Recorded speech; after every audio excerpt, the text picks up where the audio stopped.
Hello, everybody. We're back with your instant match reaction. Leeds United won. Coventry won, missing out on a huge opportunity after Ipswich faltered earlier on today. Something that we're all hoping for with regards to Ipswich, and it seems to be a common theme at the minute. You know, Leeds fans, including myself, and I need to check myself here, stating the obvious: Ipswich need to drop points, and if Ipswich drop points, we're going to close the gap. But there's almost this assurance that Leeds are going to close the gap. And there's going to be no other team in the equation because Southampton have now considerably closed the gap and they're now above Leeds, I think, after checking the results. And with regards to Leeds United, we're not consistent enough to be closing that gap. And that's why if I'm an Ipswich Town fan, I'm looking at it and thinking, well, yeah, we might drop a point here and there, and that's football. But Leeds aren't going to close the gap. Now, Southampton are in the chat, and maybe Ipswich are a little bit more worried about Southampton. We completely lost our rag at the end there. We got drawn into silly Coventry City pressure at the end with Somerville. We've had it. With Bamford, we had it. And there just seems to be a bit of head loss at the minute. I wasn't seeing a lot of conversations on the pitch, a lot of geeing each other up. There was a lot of Coventry players, I should say, shouting at their players and shouting at our men. For example, Dan James, when he went down on the floor and really geeing up their men. Nothing really from Leeds. It looked flat. It was lethargic, slow, no creation. It was predictable. And that's what we're becoming at the minute. There's no overlaps. With Marcelo Bielsa, I always say this because it's the last time we're in the Championship, there was overlaps. There was expansive football. Calvin Phillips was going to pivot and get it left and get it right, and he was going to drop in between those centre-backs. And we had a way of playing. Scotty Parker quite rightly said at one point we were very scripted. And he was right. We were scripted. But teams couldn't stop it, especially at the Championship. Multiple players were scoring. You had Alioski scoring from left back, Luke Ayling scoring from right back. You had Click getting on the score sheet from midfield. And it was coming from everywhere. And it was a lower caliber of player. And the system was superb. Now, what you see with Ipswich, and I've said this numerous times on this channel, is you get good players, but their system is extremely good. I'm struggling to see what the plan is a lot of the time with this Leeds United side, system-wise. I understand our best players are offensively, and when they go forward and when we get these players in these spaces, we know that they're going to create something, and we know that we have that talent going forward. But what happens when that doesn't happen? Well, what happens then is Leeds default to just passing and keeping hold of the ball. And there are massive profiles missing in this side. I go on about it all the time. Left back is huge, going forward and at the back. Alongside that, number 10 is huge. We saw that with Pablo Hernandez in the Championship when he'd curate something out of nothing, a superb finish or a nice little assist. We've got a striker, two strikers confusingly playing at 9 or 10, and then it's 10 at 9. You don't really know who's playing where at what points. One will be furthest forward, then the other will be furthest forward. Don't think Daniel Farke has specific instructions for either of them. I think it's just you go out and decide between you who goes where. Once again, you're looking at that starting lineup. Spence, I thought, was good, but he's struggling. He can't. You're playing with him handicapped. He's completely handicapped. He cannot fully get down that right-hand side because he's not on the right-hand side. And when he's on the left-hand side, he has to consistently cut in because he's not left-footed. We saw in the first half when he got down on that left-hand side, put a left-footed ball in, blocked straight away. How many times we've seen Byram do that? Why? Because they're right-sided players. They're right-backs. They're not left-backs. And we can't do anything. The January window, the summer window wasn't that good. The profiles that we brought in were good, but as I said at the end of the window, it wasn't as good as it could have been because we still missed out on two massive profiles. We've also missed out on another profile up top in a striker because we don't have a striker.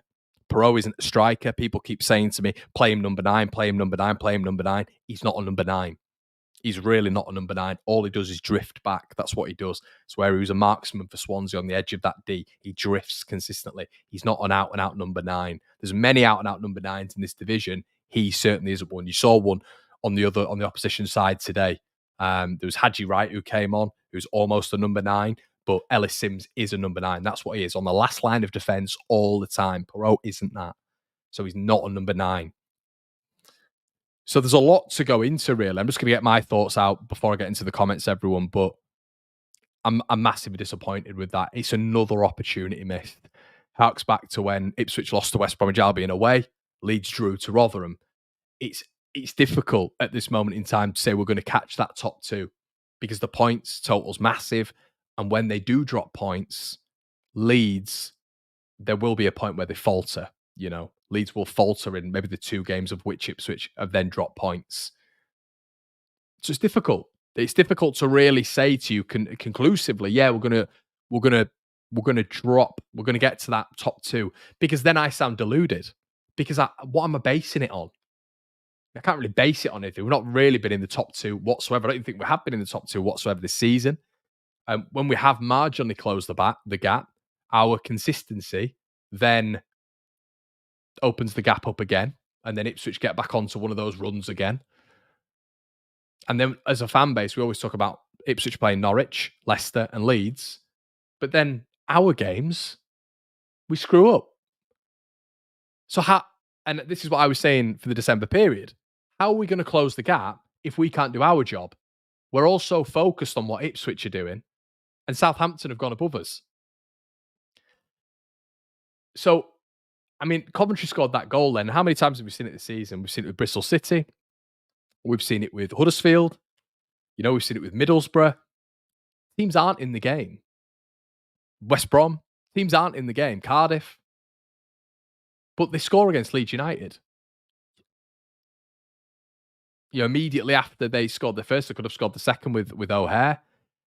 I don't know what it is. Could you blame Melee for the goal again? He was almost behind the line when the header was put into the goal. Don't know. Pascal's beaten for the header, even though I thought Pascal had a decent game today. I think there's no real link up or cohesion between Archie and Dan James. I really don't. I don't think there's any synergy between those two whatsoever. I think that individually they do well, but our build up on the right flank is really, really poor. It's just slow. Everything we do is predictably predictable. It's slow. It's passive. It's pedestrian. And without those quick, incisive movements, you're not going to be able to break a team down. Teams can regain their structure, their framework relatively easily for teams moving slowly. And the problem is right now, what I'm seeing with a lot of teams who are playing Leeds is they're not giving us those transitional moments. So they're not really fully fledged coming at us. They've learned. Now, away from home, it might be a little bit different. They might ignite a little bit of a press, but there'll be a gap between the forward line, the midfield, and then the opposition's defence. The defence will always sit back. They won't come up as a unit. So you won't press as a unit as you saw with the Bielsa side. But you are seeing a lot of, as well, teams congesting. And teams are now giving us less and less and less space. And people are saying that's why Crysensio's out of the Blackburn game. That's why he was out of the Sunderland game. It's because teams are dropping back. And they're almost nullifying the threat there, because anytime Crysencio receives the ball, you have 3 players going out to him straight away. Now, let's talk about the obvious thing that we saw once again. A lack of change. Half time, we all knew what needed to happen. Willian for Perot, I thought. And if you want to do the like for like change, Willian for Dan James. Doesn't happen again. We're waiting. Coventry bring on men. Daniel has a chance to make sub. 60th minute. Nope. 65th. Nope. 68th. Nope. 70th. Nope. 75th. Nope. 77th, 78th minute they come on. He brings then Gelhardt on in the 85th minute. No Jaden Anthony, who, by the way, will definitely be going back in January. I'm certain of it, because Bournemouth won't be happy with this. And neither will Anthony, who was starting Premier League games at the start of the campaign. And yeah, it's going to be interesting to see what happens with Sinistera there, but Bournemouth will not be happy with this.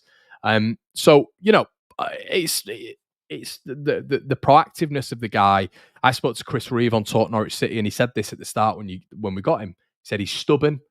He'll never take accountability for maybe getting something wrong in a game. He'll never do it. And what he'll always do is stick by the same tactic. And he'll make his subs when Daniel wants to make his subs. It's what I'm making them at this point. No other question, And that's what we're seeing at the minute. We're seeing an almost pre-planned subs, but I mentioned this previously. Ipswich are bringing subs off the bench, and they're the top scorers. You've got Amari Hutchinson, you've got Jack Taylor, and you've got Harness, who come on. They've got 11, I think 11 goals between them as substitutes. We bring our substitutes on, and because there's just a lack of minutes for them to do anything, McKenna brings them on in like the 65th minute, and they do something. Birmingham game, they revived it. Rotherham game, they revived it. What we do is we bring subs on with a ridiculous amount of minutes to go, and we go for the Hail Mary. There's no strategy or plan or framework with it. And it's really, really disappointing. And he needs to sort this out. There's no expansiveness when the centre backs have the ball and the midfielders have the ball. They just short pass it between each other and the back line. There's no spreading out wide where we can really have Dan James 1-on-1 or Somerville 1v1. We pass it and then pass it and then pass it, and then it gets to Somerville. So we slowly get across the pitch, and then guess what happens? Coventry also get across the pitch.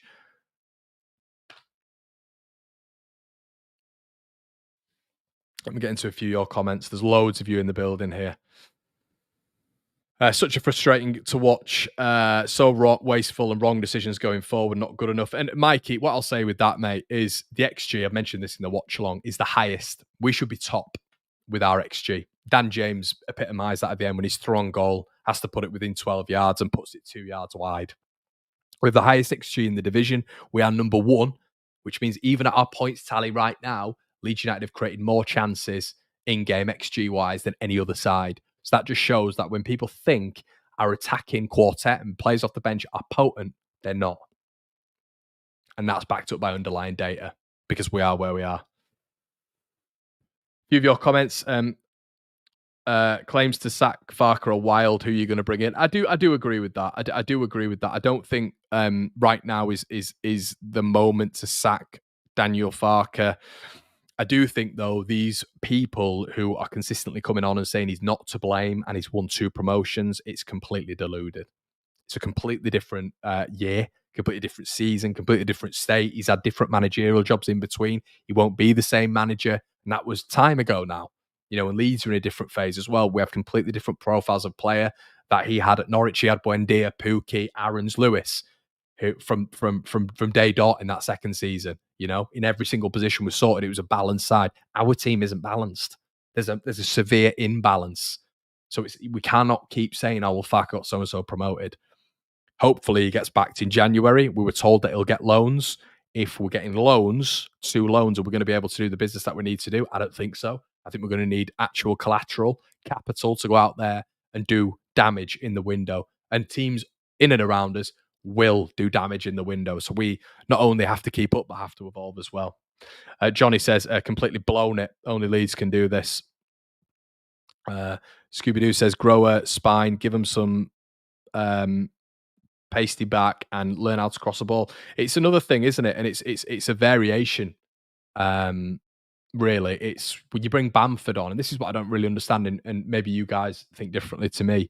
You've got Bamford on the pitch, and we're getting the ball and still playing interlinking, intertwining football within 3 yards of each other. Somerville and Nonto playing with each other and not putting the balls into the box. Maybe we'll get a ricochet. I was watching. I don't think Ipswich are the Globetrotters, by the way. The Harlem Globetrotters like the best ever outfit we've ever seen. But what I will say is they vary it up. They'll pass out systematically from the back. And if that doesn't work, and if it's getting a bit long, they'll chip it into the forward man, and then they'll chip it out wide, and you'll get the centre backs chipping the ball into the box. There's variations. And then, as I've just mentioned before, he brings the subs on when they can actually do something. So they have pre-planned subs every game, but they score. Their substitutions have massive impacts because they have more time within games to do stuff, and they actually play expansively. So there's different variations in what McKenna does with Ipswich. Because I know as Leeds fans, we look at Ipswich ahead of looking at Leicester. So that's why I'm making that comparison. Leeds don't have any variation. A lot of the time, it's Rutter's in the number 9, give the ball to him. Hopefully he holds on to it and Somerville will spin off him. And then Rutter will hopefully spin off. But then you just get the Coventry defenders, the Blackburn defenders, the Borough defenders, the Sunderland defenders just congesting around Rutter. And the likelihood is we're not going to win the second ball then. Second balls, again, in and around the offensive area, were just poor. Second balls, we weren't picking them up. Exactly the same as the Sunderland game. Listen, guys, this isn't me saying. It's not me saying that it's done. But this is getting difficult now. because we're not doing out. We keep talking about Ipswich, and I've just done it. Then I'm trying to outlay like a tactical comparison. But we keep talking about them, but even when they falter, we then falter. So then it's putting additional pressure this early on us picking up points against Ipswich, because after the 23rd, we're not playing Ipswich again. You know, and we are one of the teams that can pick points off them, as we've seen. But that team that picked points off them at Portman Road had Sinistera, had the best player in the division, had Nonto playing like pretty regularly, I believe, from memory at the start of the season. Yeah. Leeds United clips out the game now, and Coventry have done a proper job on us. Every single fan is saying the same thing. Make a change at half time. Bring Nonto on for pro. There you go, Leeds Calypso. You bang on there, mate. Farker, Ollie says, Farker's the best manager we could have. He's had to deal with an absolute nightmare summer with everyone wanting to jump ship. We have 72 points to play for, FFS. Ollie, I get what you mean, but I remember this when we were getting the relegated season. I think people have got to be careful with this. We lost to Palace, got battered, and there was a real change in momentum and consistency with Leeds. Not that there was any throughout the season anyway. And people keep doing this. They see the points tally and they go, we've still got this amount to play for. That doesn't mean we're going to win those games.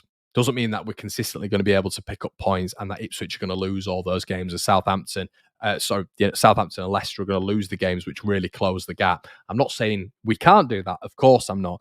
But the problem is what we're doing now is we're showing teams are adapting to Leeds. They're pressing in the right moments against Leeds when they know we can't play under a press. They're sitting back in the right moments as well and congested. And Leeds are showing right now a lack of pragmatism. Should I say, Daniel Farker is showing a lack of pragmatism. He won't move away from a 4-2-3-1. He won't play as expansively as we can do. He won't encourage the long ball. And he plays his way and his way only. And it's very different to what happened at Norwich with the profiles that we've got and how we're going about games. It's extremely different. So I don't think Farker should be sacked. Of course I don't. But I've called on this for weeks and weeks and weeks and weeks and weeks. He needs to evolve. It's not all just about the players evolving. We saw against Sunderland, he came out and blamed the referee. That was new. The referee wasn't great today, but I wonder what he's going to talk about today. I wonder if it is going to be the referee again. Because for me, when managers start blaming the referee, the pressure's getting to them a little bit. We need to get into this January window and buy players. It's not all just about 2 loan signings. We need to be as aggressive as we can be in this market to give us a chance. Because that gap, unfortunately, Ipswich don't lose many games. They really don't. And to make up that gap, Ipswich need to start losing games. And Leeds need to start winning the games where they're dropping stupid points. As you've mentioned there, Ollie, quite correctly, at the start of the season, he had a nightmare gap to play with, but he's also had Southampton, Stoke City, Rotherham, Sunderland, Coventry. That's 5 games. That's 15 points to play for. And I'm not saying Leeds are going to be perfect, but Leeds have to be perfect. I don't know how many times I have to reiterate this. Unless we are all okay with being in the playoffs, which there obviously is a third spot. Obviously, we all know that. There's a third spot for promotion, so it's not all doom and gloom. But with what I'm seeing at the minute, I am worried because teams are adapting and Leeds aren't adapting.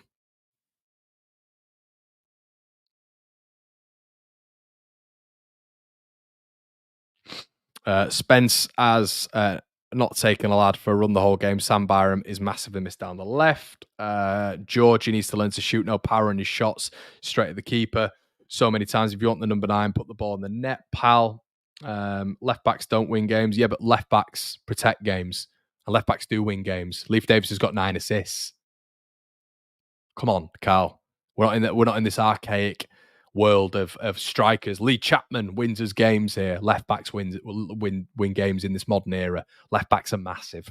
Fullbacks are massive. And this is the problem with, in my opinion, some of the thoughts of a lot of our fan base. Just because the striker's higher up the pitch, don't get me wrong, the importance is high. But left backs are absolutely crucial. Absolutely crucial. They make you more expansive. They take the pressure off that left winger as well when you're going forward because, their defensive action will follow the left back. when we're in transitional moments, when the opposition are coming the other way, the left back's essential. They get assists, as I've just mentioned. Leif Davis, Niall Huggins the other night against Crescencio or Somerville did an absolute job on him. He was superb. Left back. No, left backs are massive in football nowadays. It's not just the striker. And believe it or not, why don't we do both? Why can't we do three? Why does it have to be one or the other?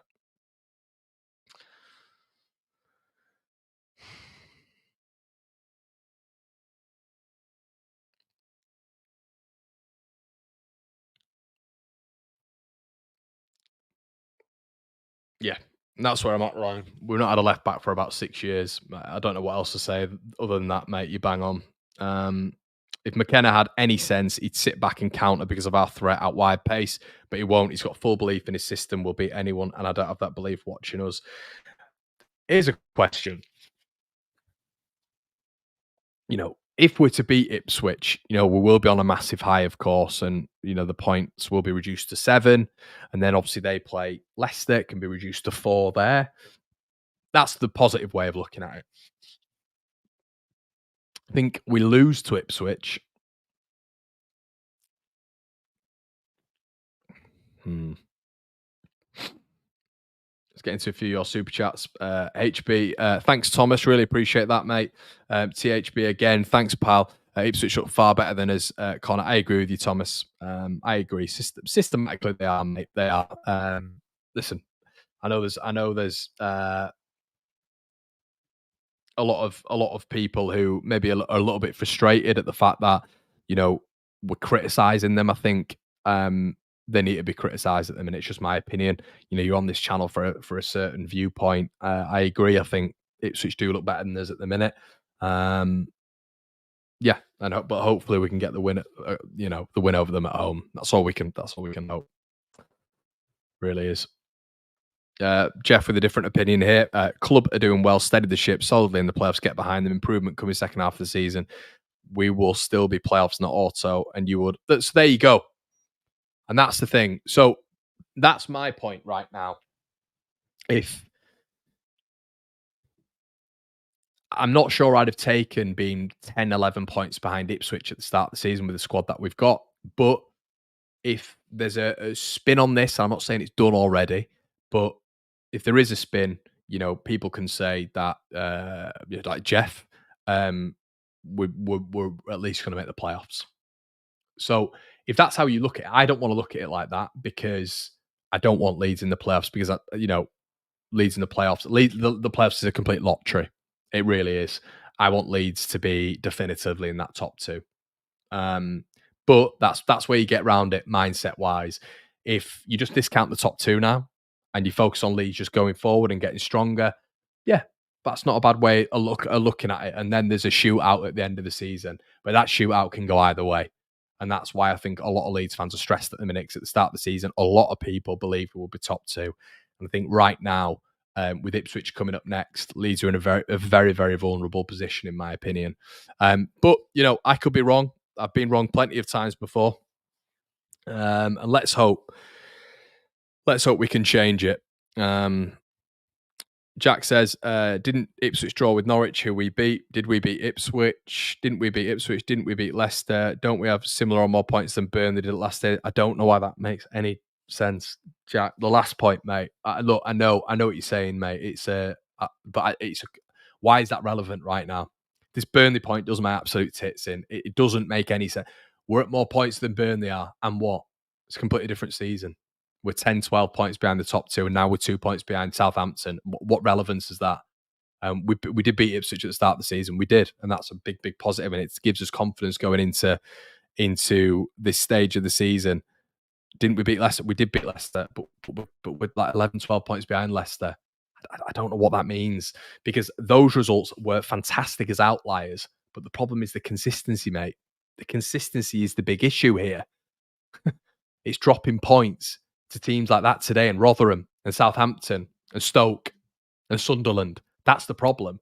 We can have on our mantelpieces that would be Ipswich and Leicester. And we can tell that to people for years and years to come. And we can say, next season, if we are in the Championship, yeah, but that season, last season, when we didn't even go up, we got more points than Burnley at the midway stage. So, it doesn't mean anything, mate. It doesn't mean anything. So I think we just need to look at what's going on right now, and let's hope we can turn this round. But unfortunately, it's just looking a bit bleak at the minute. But Ipswich next. It's almost the perfect game for Leeds. It's the perfect game for us to get back into it because we have to win. We have to win now, and I'd rather us be playing Ipswich than any other team because any other team just don't seem to be stopping them at the minute in terms of beating them, which is what we need. But Leeds have slumped today. We've lost another opportunity to close the gap. Southampton have gone above us. Please let me know what you think in the comment section below, everybody. Please leave a like on the video. Some of you might not agree, but it's nice to have this discussion anyway, isn't it? Head on over to the Patreon where I'm going to be going now to do some extensive chat. Link is in the description for that. We'll have 3 things that we learned about today out tomorrow. Guys, it's been an absolute pleasure. I'll see you in a bit. Cheers.